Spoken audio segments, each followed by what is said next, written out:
and welcome back. Today I'm making chicken kababs, homemade naan, dal tadka and a spicy green chutney.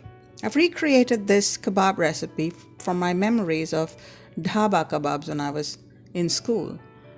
My children love these kebabs and I'm sure you will as well. I'm grilling these in the oven, but you can do this on a sunny day on the barbecue as well. They turn out really well. To make this dish, first marinate the kebabs. You can marinate them overnight as well, but it needs at least 90 minutes. While the kebabs are marinating, make the dough and leave it to rise. While that's rising, make dal and chutney. Once that's all ready, you grill the kebabs and roll and grill your naan. So let's make the kebabs. I've used two different marinations for my chicken, Tikka masala, which is red, and the Hariyali masala, which is green. Assemble all of your ingredients. Make sure the ginger and garlic is chopped and pounded because we want a smooth marinade. To blanch spinach, take the leaves, dip them in boiling hot water, and then immediately plunge them into cold water. Green comes from the blanched spinach. I'm going to use some paneer and some red onions as well to marinate with the Hariyali masala. I've used chicken thighs. That's a good cut of meat. It will remain moist while it's grilling. Cut the chicken thighs into fairly large chunks. Add all of the ingredients except the oil into a blender and blend until really smooth. Pour half of the marinade into the chicken and massage well. Reserve the rest and pour it over the paneer and the onions and rub that in as well. Add groundnut oil and give it another fold and then set it aside to marinate overnight or at least 90 minutes. There is no food coloring in this recipe. The color will come from the ingredients. Gather all your ingredients to make the tikka masala. Chop and pound garlic and ginger to ensure you have a smooth marinade. Cut capsicum into large cubes and cut the chicken thighs into large cubes as well. Blend all of the ingredients except the groundnut oil into a smooth paste. Pour half of this over the chicken and the other half over the capsicum. Massage well into the chicken and the capsicum.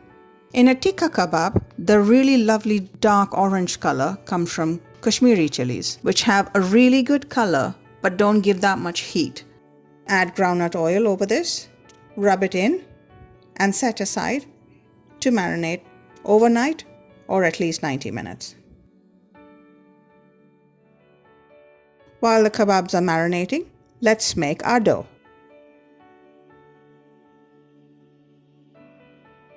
Gather all of the dough ingredients.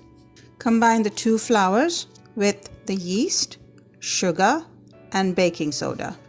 Combine milk with yogurt and add salt to it. Pour half of the yogurt mixture into the flour and mix to combine. Then add your two fats, the groundnut oil and the ghee, and fold that in. Add the remaining yogurt mixture and stir well and fold it in until you get a sticky dough.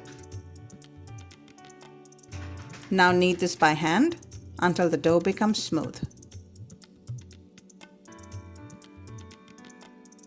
Seal the dough with a bit of oil to prevent it from drying out, then cover and let it rest for 60 minutes in a warm place.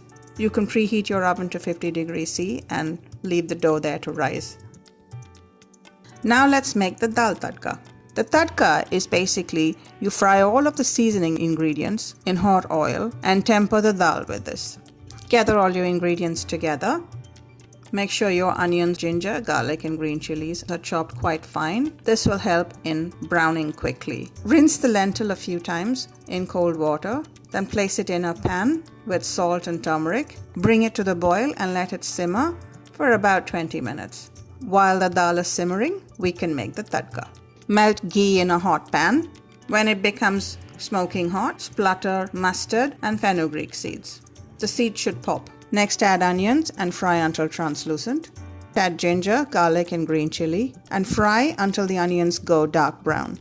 Next, add your powders and fry over a medium heat for a few minutes. Once the mixture turns a really dark color, your dal should be ready as well. Pour the dal along with its water into the tadka mixture. Give it a good stir to combine. You can top up the water a little bit if you need to. Let it simmer for about 6 to 10 minutes until all the flavors combine. Set that aside while we make the chutney.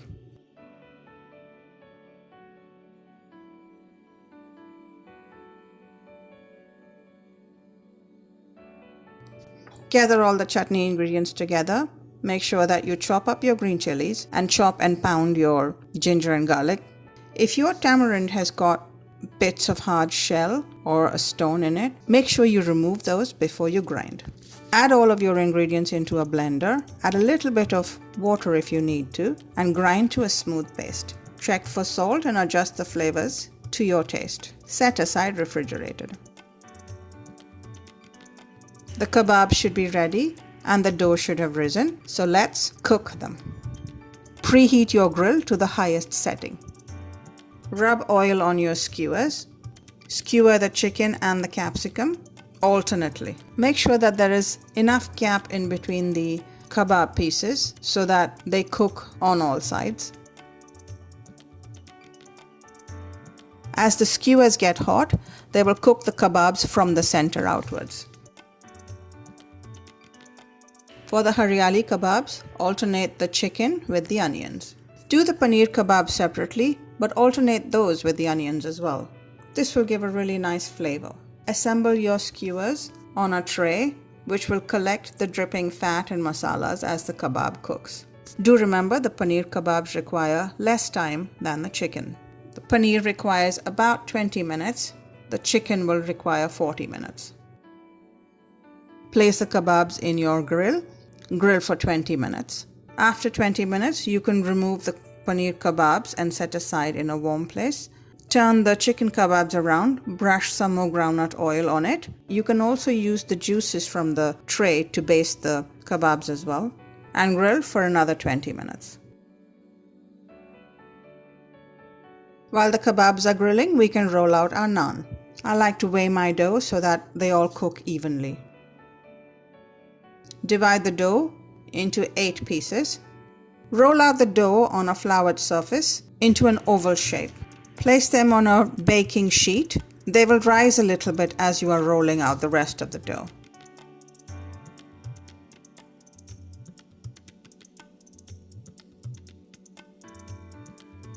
Pop the baking sheet into the bottom of your oven so that the tray is touching the floor of the oven. This will make sure that the heat is quite direct and you will see the naans puffing up. Grill for 5 to 6 minutes until you can see a lovely crispy brown color coming on top. Take it out of the oven and brush immediately with salted butter. Brush the butter on both sides.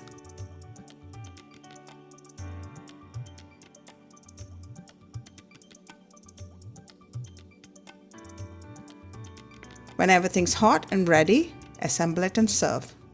Place your naans on a serving dish. Ladle a generous dollop of dal tadka. Remove the kebabs from the skewer and serve with green chutney. Serve them with some chopped onions and sliced green chilies for that extra punch. My children loved it so much. It really reminded them of Dhabba days and road trips. The kebabs are soft, juicy and succulent and quite spicy, which is what you want in a kebab. Paneer just melts in your mouth. It's so cheesy and creamy. The naans are buttery and the onions and capsicum get a lovely roasted flavor and they go so well with the kebabs. Oh, it's so delicious. So there you have it. Spicy kebabs, chicken and paneer kebabs with a dal tadka, homemade naan and a tangy green chutney. Delicious. Do let me know if you made this recipe at home and how it turned out for you. I'd love to hear your comments below. The full written recipe is available on my website soniajoyfrancis.com. You can just search for chicken kebabs and it should pop up. There's a handy conversion guide. Just enter the serving size and it will calculate the ingredients proportionately. There's also a step-by-step guide and a link to this video. Thanks for watching. See you next time.